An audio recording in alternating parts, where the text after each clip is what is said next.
This is TikTok with AWR, Transformation in Christ Talk. Usapang buhay na binago at patuloy na binabago. Ating mapapanood at mapapakinggan sa ang dako man ng mundo. Hindi man madaling magbago, pero marami nang nagbago dahil kay Kristo. Naging posible sa iba, hindi rin imposible sa iyo. My story could be your story. This is Jazel Diaz. And this is Rocky Lokban. Tara, samahan niyo kami every Tuesday 8 p.m. Dito lang sa AWR 89.1 FM. Hello mga ka-TikTok! Welcome to Transformation in Christ Talk with AWR. Nakikinig at nanonood pa rin po kayo sa programang Usapang Pagbabago kay Kristo. Sa loob po ng isang oras ay makakasama nyo kami. Ako po ang inyong kakwentuhan, DJ Rack. At ako naman po si DJ D. At excited na nga kami na muli na naman po tayong makapagkwentuhan tungkol sa pagbabagong buhay ng ating mga kasamang guest ngayong gabi. Yes, so binabati po muna namin ng lahat ng mga nakikinig sa ating pong radio station na 89.1 FM at nanonood po sa ating pong Facebook at YouTube channel na Adventist World Radio Manila. So kung di pa po kayo nakaka-subscribe at nakakapag-like, please don't forget to subscribe at like po ang ating pong Facebook page. At kung meron nga po kayo mga shoutouts, comments, reflections, suggestion, advices, o ano pa man, no, mga ka-TikTok, ayan, i-comment nyo lang po dyan at atin po yung sasagutin. So, maaari din po kayong tumawag o mag-text po sa ating pong numerong 0918-9447-891. Muli, 0918-9447-891. Yes, at muli binabati ko po lahat ng mga masugid nating tagapakinig sa ating radio station na 89.1 FM. Ating mga taxi drivers, jeepney drivers, bus drivers, kasama na din yung mga nasa pangsarili nilang mga sasakyan. Yes, kung nasa traffic man kayo or chill ride, yan, happy listening sa inyo. And ganoon din sa team bahay or kahit sa mga opisina or wherever you may be. Ayan, makinig lang po kayo and mabless sa ating episode ngayong gabi. Ayan. Yes. And kung kayo naman po ay nagnanais na magkaroon ng mga librong pinapamigay po namin gaya ng Great Controversy or Steps to Christ, kayo lamang po ay mag-text or tumawag din sa number na 0918-9447-891. 0918-9447-891. Ayan, so shout out po sa atin pong mga ka-TikTok na nag-Noche Buena ngayon, DJ D. O yung iba naghihintay. Oo nga, so habang kumakain kayo ng mga masasarap ninyong handa sa gabi na ito, ay samahan nyo rin po kami sa pag-uusapan nating panibagong kwentuhan, DJ D. First time kita makasama, DJ D. Oo nga eh. Dati pumapalit lang ako sa'yo. Oo nga. Ayan, kaya naman mo, kung masarap po ang inyong handa sa mga oras na ito, ay masarap din po ang pagkukwentuhan natin mayang-maya lang, DJ D. Lahat ng kainan, masarap pag may kasamang kwentuhan. Tama. Kaya naman po, kagaya po ng aming pong pinangako ni DJ Jazz nung nakaraan, ay meron po tayong special na bisita. Na bisita ba talaga ito? Parang regular ata ito, no? Na makakasama po ngayong gabi. Ayan, DJ D.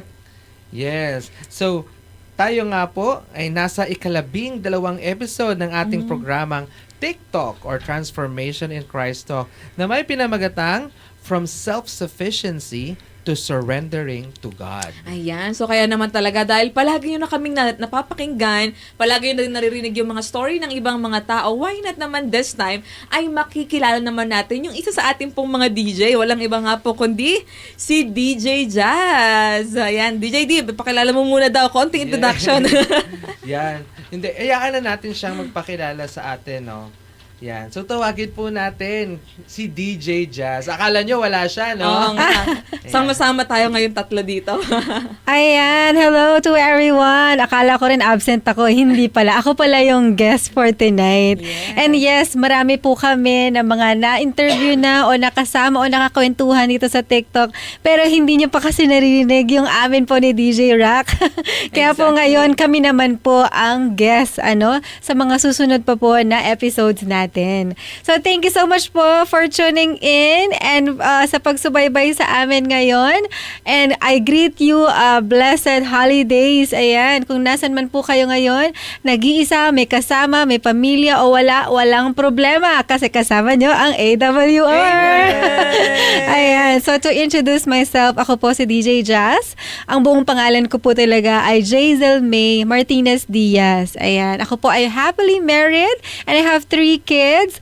Namely, Rafa, Momo, and Denden. Regards to them. Hi, girl. Shout out sa inyo. Ayan. And, ang educational background ko naman is that I actually studied mula elementary, high school, college, hanggang mag-masters po sa Adventist schools po natin. So, I'm promoting Adventist education.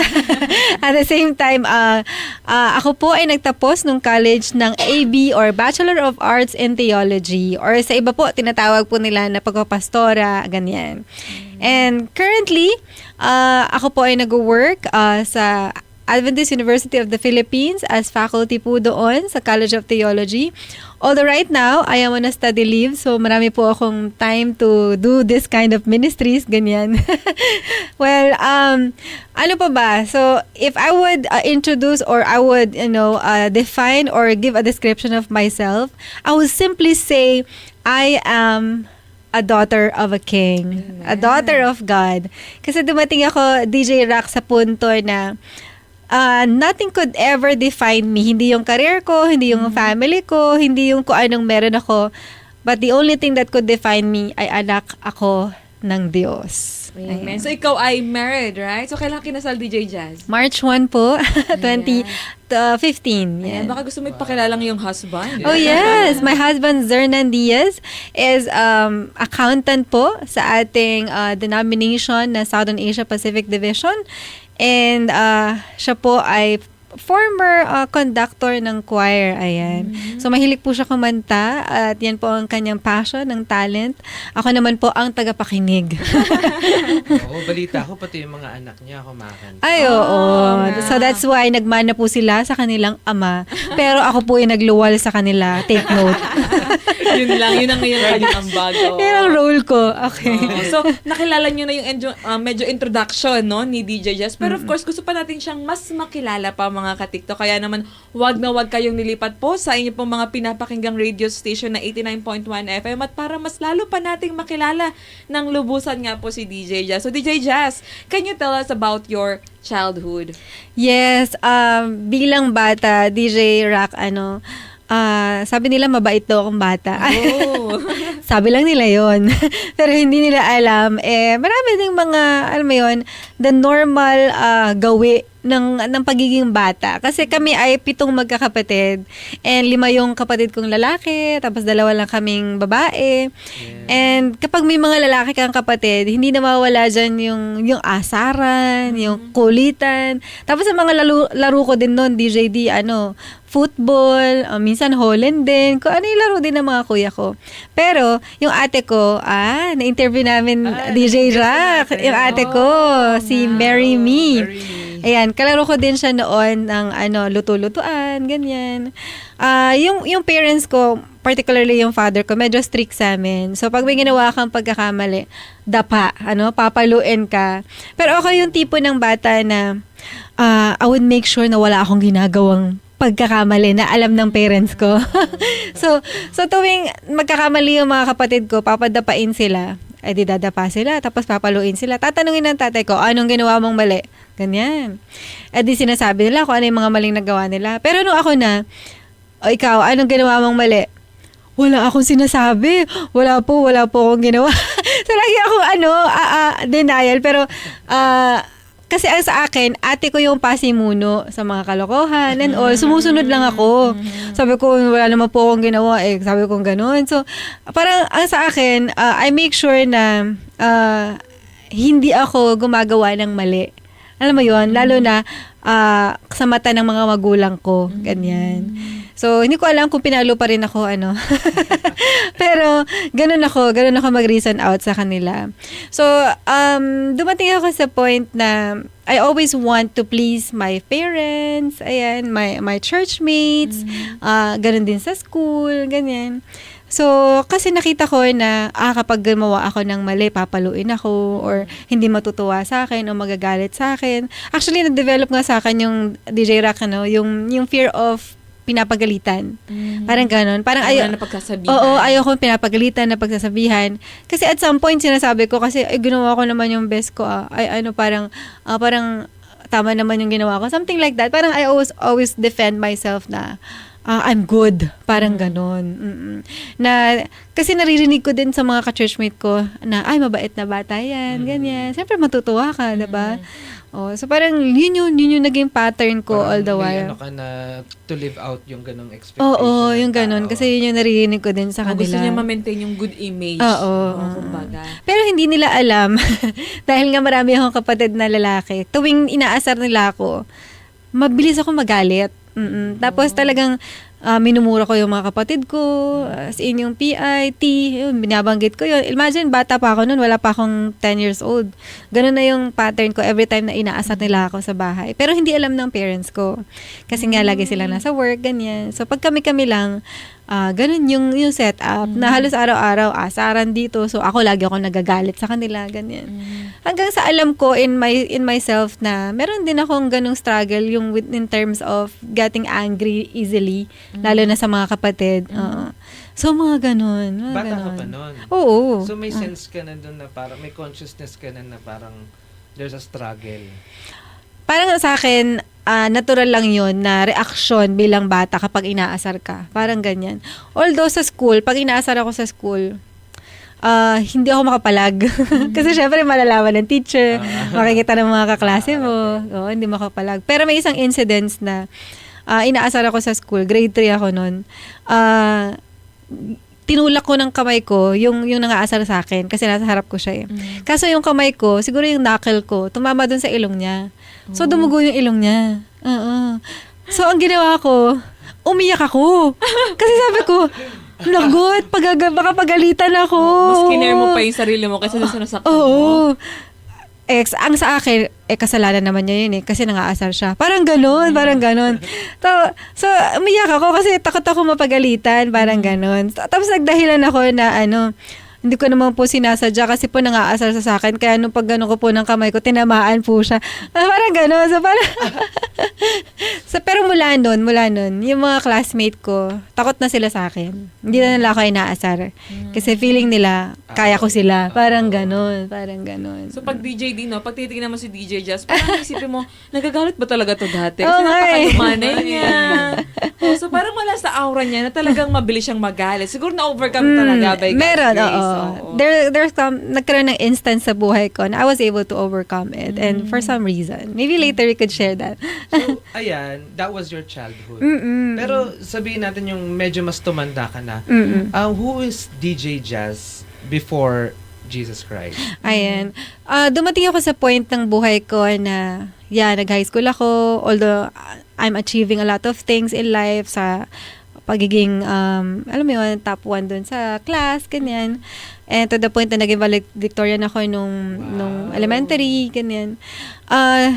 Nung high school ako, dumating pa rin ako sa point ng buhay ko na, paulit-ulit lang yung nangyayari. Gigising ako sa umaga, tapos kakain ako, maliligo, magpe-prepare for the school, tapos papasok ako sa school, tapos uuwi, tapos matutulog. Sabi ko parang, ano ba to? Parang walang kabuluhan yung buhay. Alam mo yun? Parang you're just living a life na day-to-day na wala talagang meaning. Dumating ako sa point na ganun. And parang nakakalungkot. Kaya nga alam mo, DJ D, nagkaroon ako ng chance to make a sermon nung grade 6 ako. Yung sermon ko talaga is about happiness. Feeling ko hinahanap ko yung happiness kahit bata pa lang ako. Grade 6 ako noon. Tapos nung high school ako, alam mo, first sermon ko din nung high school, although ibang content about happiness din. Hanggang sa nung nag-college ako, nakagraduate na ako ng college, yung first crusade ko, ang title is Grab Your Happiness. Oo. So parang, minsan dumarating talaga sa punto ng buhay natin, DJ Rock, na we're desperate in finding happiness with our achievements, with the things that we have, with our family. Pero, ma-realize mo, tama yung sabi ni King Solomon vanity, vanity talaga. Parang wala. Oo, parang ang meaningless ng lahat ng to. Ang vanity talaga ng mga bagay na to.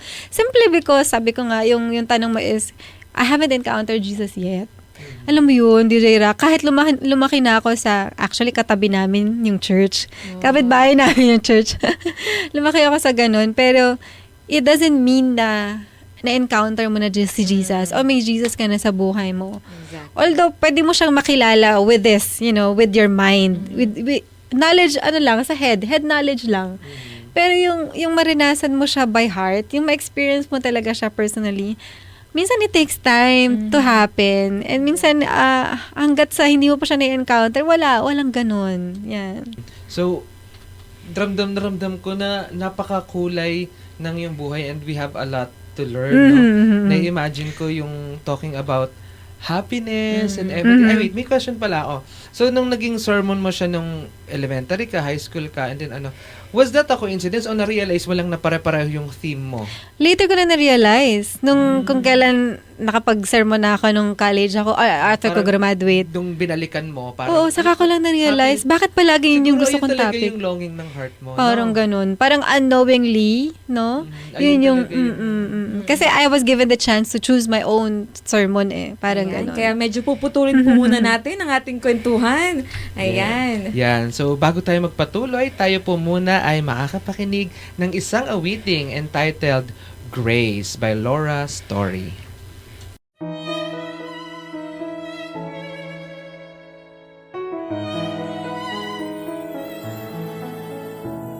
My heart is so proud. My mind is so unfocused. I see the things you do through me as great things I have done. And now you gently break thee and lovingly take me and hold me as my father and mold me as my maker. I ask you how many times would you pick me up when I keep on letting you down. And each time I will fall short of your glory. How far will forgiveness abound?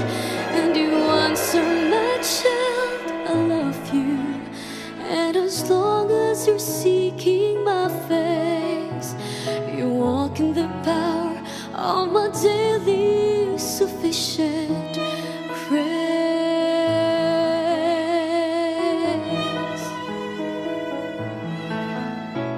At times I make her weak and feel a bit discouraged, knowing that someone somewhere could do a better job.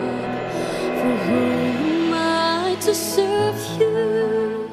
I know I don't deserve you, but that's the part that burns in my heart and keeps me hanging on. I ask you how many times would you pick me up when I keep on letting you down. And each time I will fall short of your glory. How far will forgiveness abound? And you answer, my child, I love you. And as long as you're seeking my face, you walk in the power of my daily sufficient grace. You are sufficient with me, oh Lord.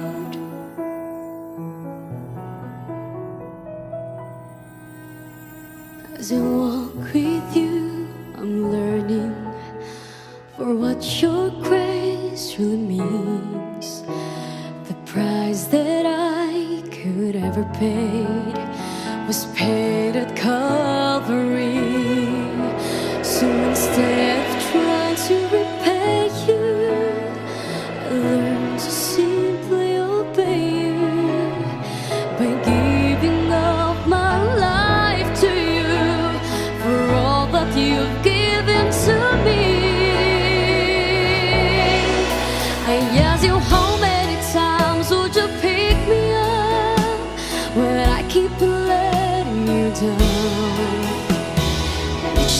I will fall short of your glory. How far will forgiveness abound? And you answer my child, I love you. And as long as you're seeking my face, you walk in the power of a daily sufficient grace.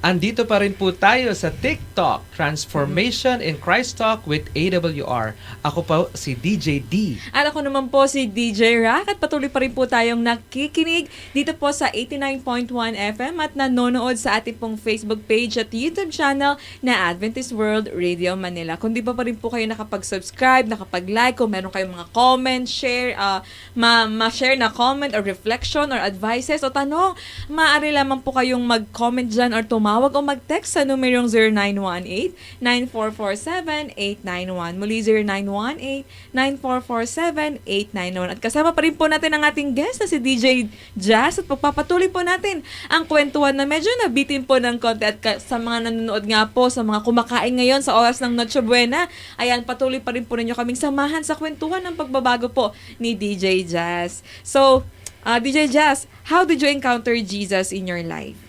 Ayan, bago yan, DJ Rock, I wanna reflect on the song we just heard, na yung Grace by Laura alright. Story. To be honest, yung lyrics ng song, like for example, umpisa pa lang, sabi doon, my heart is so proud. Tapos my eyes are so unfocused. Parang, I see the things you do through me as great things I have done. Minsan, dumating ako sa point, DJ Rock, na kasi achiever nga ako. Tapos, people see me as a good person, sa church, sa school, and all. And parang feeling ko, it's all my working. Parang ako lahat may gawa nun. Pero to be honest, hindi pala. Parang lahat pala to talagang grace at biyaya ng Panginoon sa atin. So, anong nangyari kasi, nung high school ako, actually, I was baptized, grade 3 ako. 10 years old ako. Alam mo, naniniwala ako, DJ Rock, na ang conversion or ang growth natin, spiritual growth, is hindi biglaan. Parang ganun. It could be gradual. It could be going upward. Parang ganun. So, nung 10 years old ako, ang umpisa ng pagbabago ko, DJ Rock, after ko mabaptize, una kasi ang alam ko lang noon, bawal. Maraming bawal. Tapos, na-realize ko na dapat hindi na ako nagmumura. Saka hindi na ako nagiging magagalitin sa mga kapatid ko, ganyan, pag inaasar nila ako. So, yung unang pagbabago sa akin, DJ Rock, is yung nawala yung pagiging pagmumura ko. Pag-say ng bad words. As in, talagang, alam mo yun, halos araw-araw akong ginagawa yun noon. Pero mula nung nabaptize ako, talagang turnabout face talaga na nawala na talaga siya. Parang hindi ko na siya masabi, hindi na kaya ng kalooban ko to actually say it. Parang ganon. Tapos minsan sabi na lang ng mother ko, anak, pag may nangaasar sa'yo, wag mo na silang pansinin. Wag kang iimik, parang wag mo na lang pakinggan, ganyan. Tapos, magsasawa din yung mga yan. Nung sinabi niyo, tumatak yun sa isip ko. So, every time na may mga asar sa akin, I won't react. Parang ganon. Tapos, makikita ko na lang, tumigil na sila. Naglaylo na sila, tinigan na lang yung pang-aasar nila. Sabi ko, effective pala. Okay. So, hindi na ako nag-react. Whenever somebody would tease me, ganyan. Ganun din, pag merong mga criticism sa akin, I would understand. Saan kaya nila nalaman yun? Parang ganun. Pero hindi ako yung mag-react ng violently. Hindi na. Nawala talaga siya. Tapos, ang first year high school ako, sabi ko nga kanina, diba, I was before na nakikita ko na parang life is so meaningless. Pero nung first year high school ako, that was the time I learned talaga yung reading the Bible. And I was inspired kasi dun sa ka-roommate ko. Elementary pa lang kami, hanggang high school. Lagi yun may Bible. Tapos lagi talaga tuwing umaga, saka bago matulog, magbabasa yun ng Bible. So, naka-dormitory? Naka-dormitory ako. So, I always see her nung high school na kami. Sabi ko, I tried reading the Bible. And nung binabasa ko na siya, dahil high school na nga ako, naiintindihan ko na siya. Kasi nung elementary ako, I memorized those Bible verses, pero hindi ko naiintindihan. So finally, na naintindihan ko siya, sabi ko, ganun pala yung meron kang Kristo sa buhay mo, yung nakikilala mo si Jesus, yung dati, parang meaningless yung buhay ko, gigising ako, kakain, papasok ko school and all. Pero ngayon, pag nagbabasa ako ng Bible, pag nakikilala ko si Jesus, parang bawat araw ng buhay ko, kahit ganun lang din ulit yung ginawa ko, parang bawat araw ng buhay ko ay makabuluhan, ay meaningful.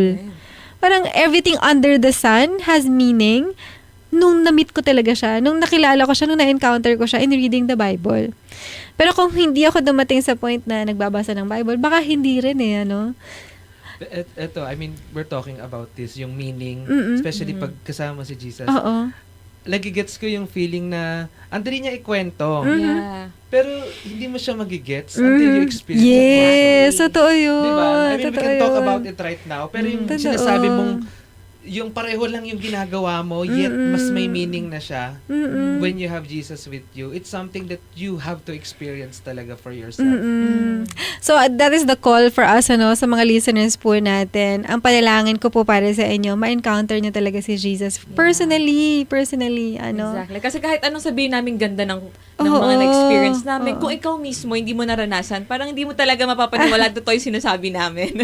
Iba yung ikaw yung iba yung first hand sa second hand lang, DJ Jazz. Pero alam mo, DJ Rock, sometimes it starts with questioning na, Yeah. bakit ba ganito na lang? Paulit-ulit na lang yung nangyayari. Parang, and then after questioning, alam mo, God has His own way to lead us. Oo, na mag-search and to find Him. Ang galing nga Parang, kasi pag hindi ka natauhan, parang it's Wala not gonna kang be, sense to look for it. yun, Look for parang that hindi siya something. magiging relevant din para sa'yo. Hindi siya magiging meaningful yung encounter. And then later on, maraming pagsubok na dumating nung high school na ako. Dahil nga 7 kami magkakapatid, lahat kami sa Adventist school nag-aaral. Expensive talaga, hindi biro. To study in Adventist school. And dumating sa point na ang scholarship ko na lang is tuition na lang, parang ganon. Yung food and lodging ko, we need to shoulder it. Nung second year, third year na ako. Thankfully, kahit nagiging ganon na marami akong expenses, nagkakaroon ako ng sponsor, DJD. And imagine sa 7 magkakapatid, ako lang at yung panganay naming kuya, ang usually nagkakaroon ng scholarship, ng sponsor, ganyan. And ang laking blessing nun sa akin and sa amin. Kasi dati, DJ Rock, pag nag-worship kami, bata pa ako noon, elementary pa lang ako. Naalala ko lagi pinagpipray ng nanay ko na, Lord, tulungan niyo po kami makabayad ng tuition fee ng mga anak ko. So, syempre sa akin bilang bata, kulang pala kami sa sa money to pay our tuition fee, ganyan. So nagiging worry ko din siya. And God knows my struggle. God knows my struggle na yun pala yung need niya, and kapag ito yung naging problema niya, may hirapan siya, ganyan. So God would always provide yung sponsorship, scholarship. And I praise the Lord kasi talagang that's His goodness sa buhay ko. Kaya nung 4th year high school ako, one time, that was Wednesday night. So, Wednesday night yon na may sakit ako, may lagnat ako. So, hindi ako makapunta dun sa church kasi every time, pag Wednesday night, meron kaming midweek prayer meeting. So, lahat ng ka-dormmate ko, nandun na sa church, ako nandun lang ako sa room. And, ano kayang gagawin ko? So, nag-iisip ako anong gagawin ko. Then, naalala ko, meron kaming mga list of verses na kailangan sa uluhin sa aming home church, sa De La Paz Seventh-day Adventist Church. Hi to those from De La Paz Seventh-day Adventist Church, So, yung mga memory verses na yon, tinry kong sa uluhin nung gabi na yon. Eh, merong memory verse na sobrang haba. DJD, yung Revelation 14, verse 6 onwards. Ang tawag natin ton 3 angels' messages. So, I tried to memorize it. After some time, nagulat ako, what? Nasa ulo ko to? Sabi ko, paano nangyari yun? Ang hirap-hirap nga na intindihin, tapos mahaba pa. Pero I was able to memorize that night.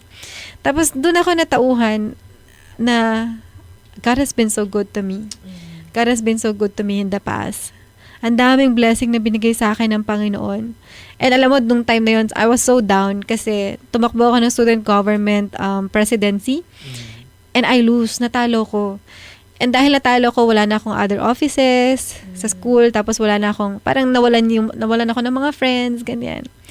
I was so down. Pero because of that, nasa ulo ko yung memory verse, and I was so amazed, na-realize ko yung goodness ng Panginoon, at sabi ko, what am I doing in my life? Sabi ko parang, God has been so good to me all the while. Tapos ako, I was just only thinking of myself.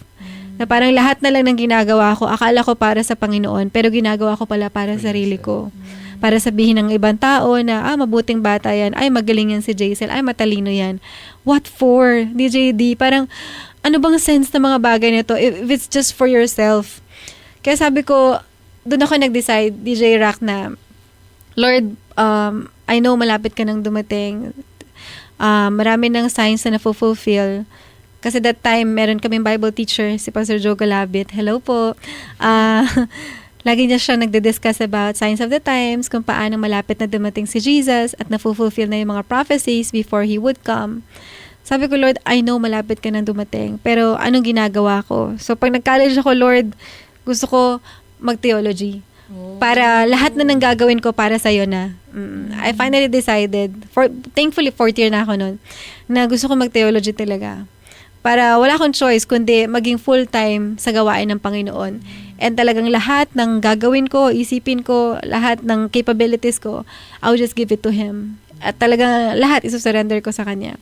So, that was my encounter. And after nun, marami pa rin nangyari.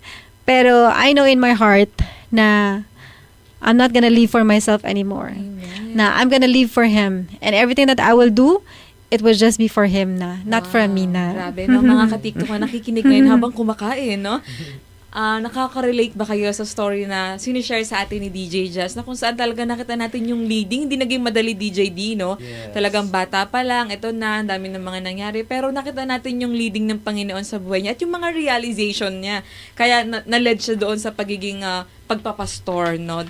Actually, talking about pagpapastor sa choice mo mag-theology, were people in your life surprised by your choice? Oo naman. Especially yung parents ko. Kasi bata pa lang ako, grade 3 ako. Gusto ko mag-nursing. Tapos gusto ko isuma cum laude yung nursing. Tapos pag nurse na ako, gusto ko yumaman. Kasi, di ba, yung opportunities. Oo. Parang yun yung una kong goal sa buhay na talagang mag-nursing ako tapos magpapayaman ako. Parang ganyan. So, when my parents heard na magta-theology ako, nung una... Naging madali sa'yo na parang baliwalain na yung nursing. Oo, wala na sa akin yun. Wala na siyang Oo. that Kasi, one pa. aanin ko ba yun? Parang, ang sa akin, what would I gain if I would, gain the world without Jesus? Parang ganun. So, nung nalaman ng parents ko, nagulat sila, pero at the same time, masaya sila. Kasi panalangin yun ng mother ko na kahit isa man lang sa mga anak niya magpastor. 5 yung anak ng lalaki. So actually, in-expect niya, isa dun sa 5 ang magpapastor. Pero it ended up na yung babae, which is ako nga. And my mom is happy. And my father is very supportive. Pero, after ko graduate ng high school, instead of going to AUP, Adventist University of the Philippines, to take theology, pumunta ako sa Manila Adventist College para mag-take ng nursing. So, yung nanay ko, saka yung kuya ko, natuwa sila na nagna-nursing ako. Kasi akala nila, itutuloy-tuloy ko. And pag nangyari yun, pupunta ako ng US, ganun din ulit, the same plan. Oo, pero, ginawa ko lang yun kasi I have scholarship from MAC. And ayoko kasing tumigil ng pag-aaral. Kung hindi ako mag-aaral, mag-stop talaga ako. Parang hindi ko alam kung paano ako magpapatuloy. So, I took a leap of faith na, sige, try kong kunin yung mga ibang subjects na pwede i-credit sa theology dito sa MAC habang meron pa akong scholarship. Parang ganon. So, after kong 1 sem doon, hindi ko na kaya, Lord, ayoko na talaga ng nursing. Na-realize ko na, hindi to para sa akin. Kasi, kailangan namin ng mag-open ng cadaver. Takbo talaga ako. Sabi ko, what? Ganun pala yung laman loob. Parang hindi ko matake. Tapos, tapos pupunta kami ng library. Pero pagdating ko sa library, ang hinahanap ko, Bible commentary, devotional book. Parang yun yung hinahanap ko. Iba yung hinahanap ng puso mo. Oo. Imbis na mag-aral ako ng major subject namin na ANAFI, I don't find talaga the joy in it. Yun. Grabe, no, DJ D. Kaya talaga, mga kapatid, no, o mga ka-TikTok na nakikinig sa atin, no, ay talagang for sure nakaka-relate kayo sa story ni DJ Jazz na iba yung ginagawa niyo at the same time, iba din yung hinahanap ng puso niyo, lalo na kapag talagang para sa Panginoon. So, what are the other ministries that you enjoy doing? Wow, actually marami. Kasi lumaki ako na ang mother ko ay health ministries directress ng church. So, mahilig mama ko mag-medical mission, dental mission, and all. And sobra kasing matulungin at talagang active ng mother ko sa church. And yung father ko naman, very supportive kahit anong gawin ng mom ko.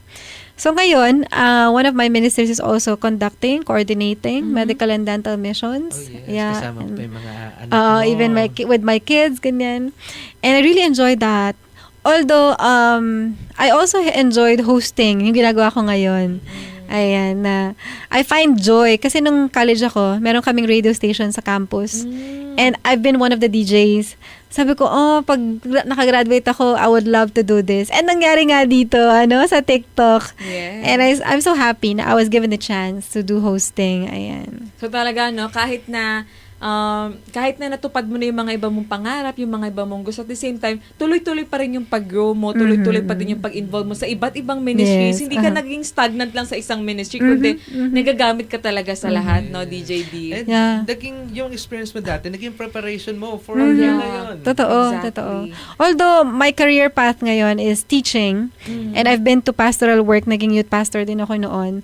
But, dumating ako sa point na pinakita sa akin ng Panginoon, this is your ministry also or career path, which is yung teaching nga. Ayan. I see. So talaga ang ganda ng ang ganda na kapag ginagawa mo talaga yung passion mo, yung gusto mo, at lalo na kapag para sa Panginoon. This time kasi hindi na to please people, but to please God na yung kanyang naging kanyang path, no? Kaya nakakatuwa talaga. So, medyo bibitinin mo ulit namin kayong mga ka-TikTok. Kaya naman bago po tayo magpatuloy sa ating pong pagkukwentuhan, ay pakinggan po muna natin ang isang mapakagandang awiting pinamagatang My Soul Desire by Denise Williams.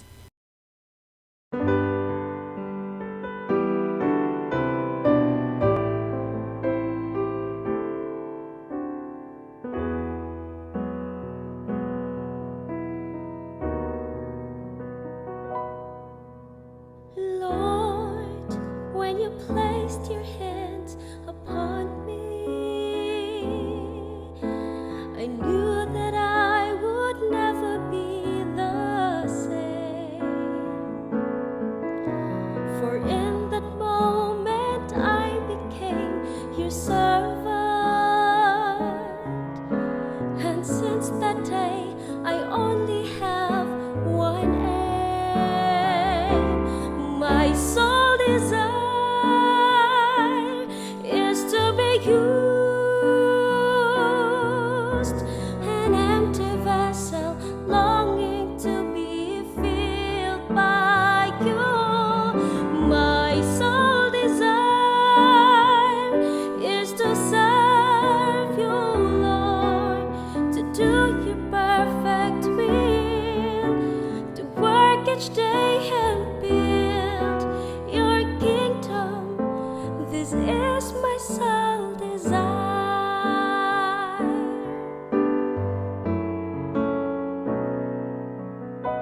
Lord, I do not seek to claim the glory. I only wish to be under your control.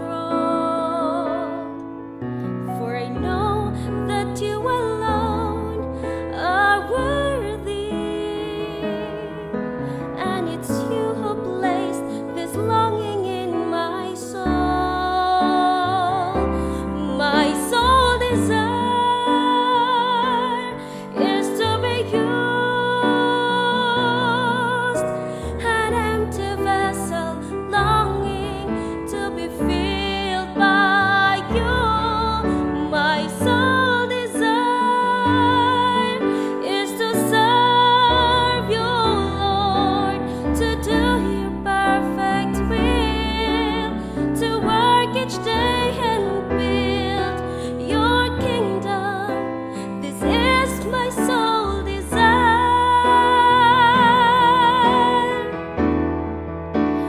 My sole desire is to be used, an empty vessel longing to be filled by you. My sole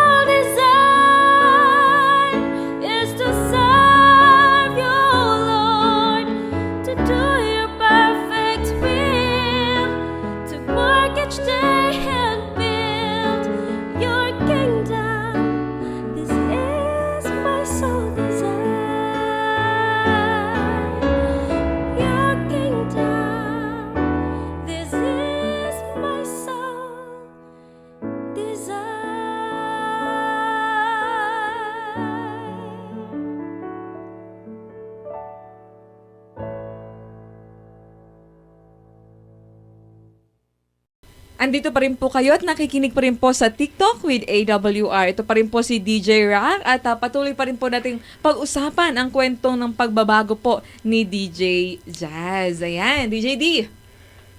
Ayan. So, ayan, medyo naano pa si DJ D. So, ayan, magpatuloy pa rin po tayo mga ka-TikTok, no, na pag-usapan po ang pagbabagong buhay po ni DJ Jazz. So, for sure, sa mga nakaka-relate po, sa mga nagnanatsubuera po ngayon, ay maaari nyo pa rin pong i-share ang inyo pong mga reflection. Kung may comment kayo, may mga tanong, ayan, pwede po kayong maglagay po dyan, mag-comment po sa ating pong comment section.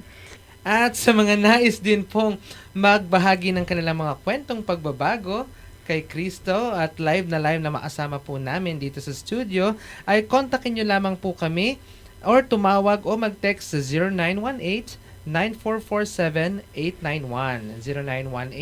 0918-9447-891 o kaya naman sa 0917-1742-777.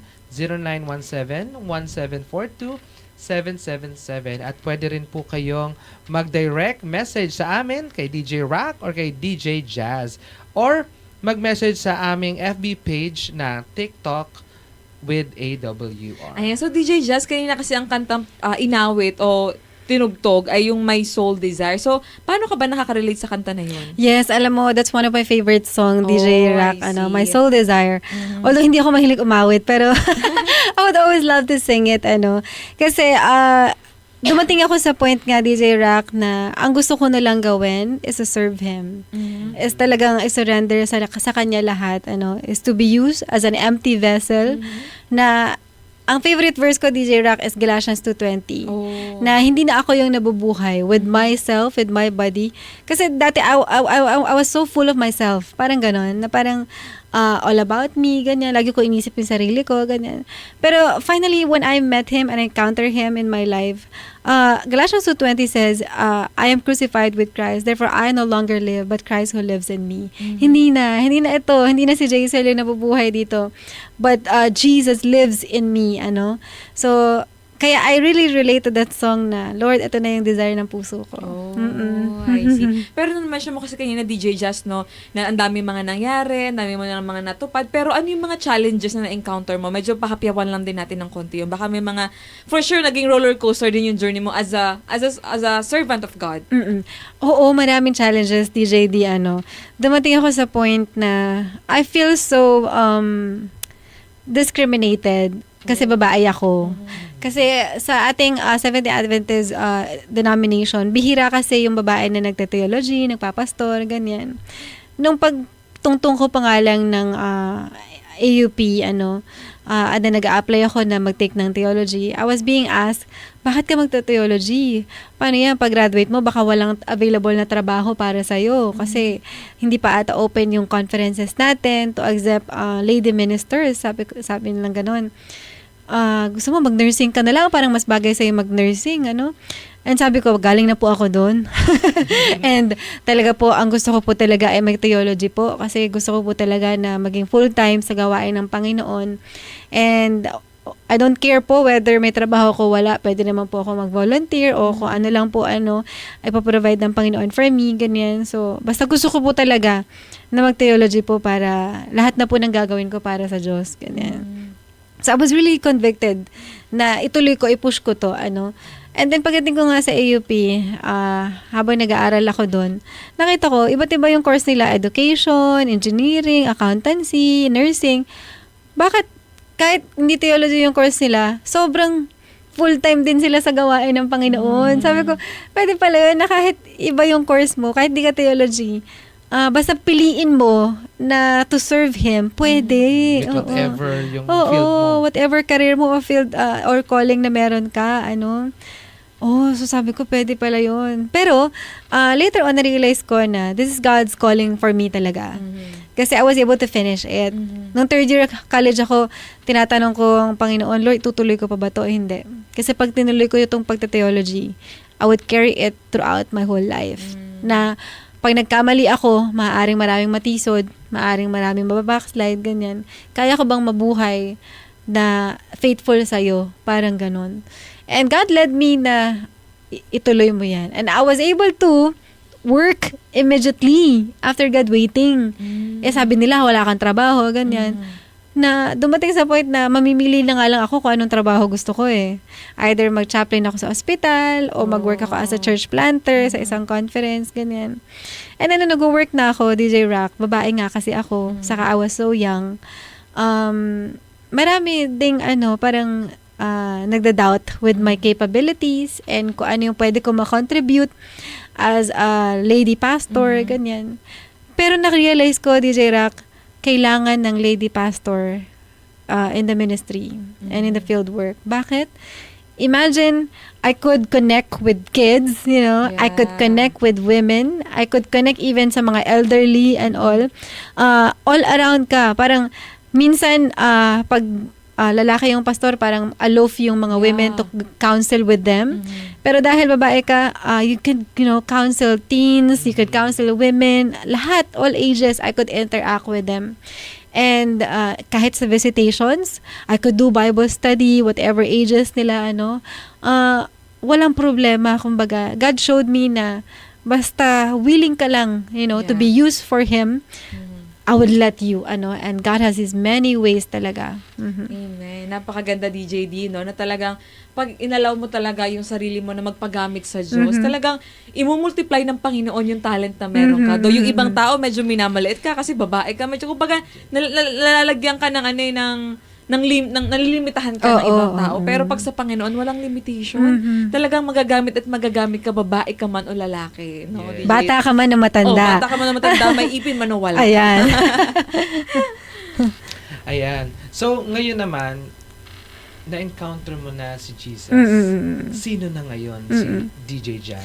Well, kung i-describe ko kung sino na ako after having, all this encounter with Jesus, eto na ako na yung tao na sa lahat ng gagawin ko, I would ask, Lord, is this your will? Kalooban mo ba itong gagawin ko? In whatever decisions that I would make, I would ask Him, Lord, will I please you? Hindi na men pleaser, no? Si God na yung gusto ko i-please. Will it please you kung ito yung magiging decision ko, ito yung gagawin ko? To the point na surrender na talaga. Isinusuko ko na lahat sa Panginoon. Dumating ako sa point, DJ Rock, na tinatanong ko Panginoon, kung bibilin ko tong cellphone na to, fourth year high school ako, college ako nun, mapapalapit ba ako sa'yo o mapapalayo lang ako sa'yo? Kasi uso na nun yung yung touchscreen, So, kung bibili ako ng ganito, Lord, baka naman mapalayo ako, baka naman maging prideful ako, ganyan. Ano po ba talaga? Bibili ako o hindi? Ganyan. And then later on, ang decision case is to actually buy. Tapos, since bumili ako, alam mo, na-realize ko, the blessing is, nagkaroon ako ng Bible sa phone, nagkaroon ako ng Ellen G. White app sa phone, nagkaroon ako ng prayer journal sa phone, and all of that. Pwede pala, na basta i-dedicate mo sa Panginoon yung gadget mo or yung thing that you have, pwedeng gamitin ng Panginoon for your enrichment, for your growth. And so, I was so blessed na, ay, pwede pala yun na, andito na lahat, yung nagagamit ko sa ministry, ganyan. Tapos, DJ Rock, tinanong ko Panginoon, magpapareband ba ako? Hindi. As in, magpapareband ba ako? First time ko kasi, I always have a natural hair hanggang mag-fourth year college ako. And so, tinatanong ko si Lord, pag nagpareband ako, baka mamaya maging mayabang ako, maldita ako, and all. Magpapareband ba ako? Hindi. Mga ilang buwan kong pinag-pray. Alam mo yun? At alam niyo ang resulta? Eto, syempre, nagpareband ako. At kung bakit? After ko magpareband, I was so thankful kasi pagkaligo ko, kahit di ako magsukulay, maayos na yung buhok ko. Tapos pupunta na ako sa Bible study, mag-speaker na ako sa week of prayer and all.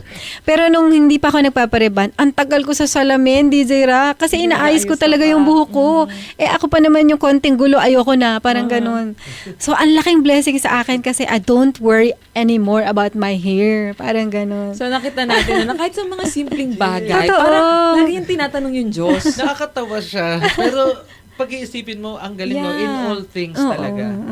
Acknowledge Him. Yeah, He exactly. will direct you. Kaya naman, sa napakinggan nating story ni DJ Jazz, DJ D, ikaw, ano yung naging baon mo sa kwento ni DJ Jazz? Yung baon niya, actually, listening to your story, hinahanap ko yung parang pasabog. Pero I realized na there are stories na hindi siya yung katulad ng iba na like sobrang, Totoo. di ba, may Totoo. agaw buhay eksena. Yes. ang galing ng Panginoon. Parang, ayun lang siya, pinakilala lang niya yung sarili niya through His Word. I remember we were sharing your story na Through His Word. from the Word of God. Mm-mm. And from then, He speaks to you, He convicts you, and parang nililigawan ka niya sa salita niya eh. Pinapakita niya na, I love you, and then parang that He draws you papunta sa Kanya. So yung ganon na sa ating buhay, no, nakita ko na you don't have to wait for that magical or grandiose moment para sabihin mong bumaliktad yung buhay mo. Pero at His Word, parang hold on to it. 'Di ba? Claim His promises, believe. And ayun talaga, the Lord He can and He will change your life. Doon mo makikita yung happiness mo. Amen. Ang galing talaga DJ D, Kasi dumating ako sa point, DJ Rack, na meron akong class sa college na personal witnessing or personal evangelism. Tapos tinanong kami ng teacher, what is your testimony? Sabi ko, wala naman akong life-changing testimony na talagang agaw buhay nga. Tapos na-realize ko, ay meron pala, may nangyari nung high school ako, kaya nag-decide ako to take theology and all. So, ibig sabihin, DJ Rack, lahat tayo could have a life-transforming experience talaga. Exactly. Ako yung naging baon ko sa kwento ni DJ Jazz is that being a worker of God is not about your capabilities, but it's about making yourself available para sa Panginoon. Kasi kahit naman ang dami mong capabilities, pero di ka naman available, useless din. Si DJ Jazz talagang nilibre niya yung kanyang sarili. At nung talagang binigyan niya yung kanyang sarili sa Panginoon, nag-multiply na yung mga talent, no? At marami pa siyang na-discover sa kanyang sarili. Kaya ikaw mga ka-TikTok na nakikinig ngayon, gusto mo rin bang maglikod sa Panginoon, pero parang nag-aalangan ka pa kasi parang feeling mo wala kang talent, wala kang kakayahan. Just be inspired sa kwento po ni DJ Jazz, no, ka-TikTok, na basta willing ka lang, no? Willing ka lang magpasakop at magpagamit, ay talagang kayang gawin, no? Na posible ng Panginoon, yung mga imposible sa atin. Ikaw, DJ Jazz, ano yung gusto mong ipabaon sa ating mga ka-TikTok? Well, for everyone that listening ngayon sa ating mga ka-TikTok, excited po ako sa coming year para sa inyo. Kasi I believe every coming year means hope, And I hope and pray na you would experience God's transforming power sa inyong buhay. Just surrender sa Panginoon. Sabi ko nga, just have Jesus in your life and sure ang pagbabago. Yes! Tamang-tama. Yan. Kayo naman, mga ka-TikTok, ano ang baon nyo mula sa kwentong pagbabago ni DJ Jazz? Yan. I-type nyo lang po sa ating comment section. Yes, so maraming salamat po sa mga pagsama po sa atin tonight at sa pakikinig. Ayan, medyo nabubulol na ako. Sa pakikinig po ng kwento ng pagbabago po ng buhay po ni DJ Jazz. At patuloy niyo pa rin po kaming samahan every Tuesday 8 p.m. dito lang po sa AWR 89.1 FM. Ganun din po sa ating pong Facebook at YouTube channel na Adventist World Radio Manila. At abangan niyo po ang susunod nating episode bago matapos ang taon. Exactly. Yes. Ang guest natin dyan. Ayan. Maraming salamat po muli. Ito po si DJ D na nagsasabing kay Jesus, di ka nag-iisa. At ito naman po si DJ Rack na nagpapalalang Rocky Road man ang buhay, pero si Kristo ang nagbibigay ng tunay na kulay. Muli, this is TikTok, Transformation in Christ Talk.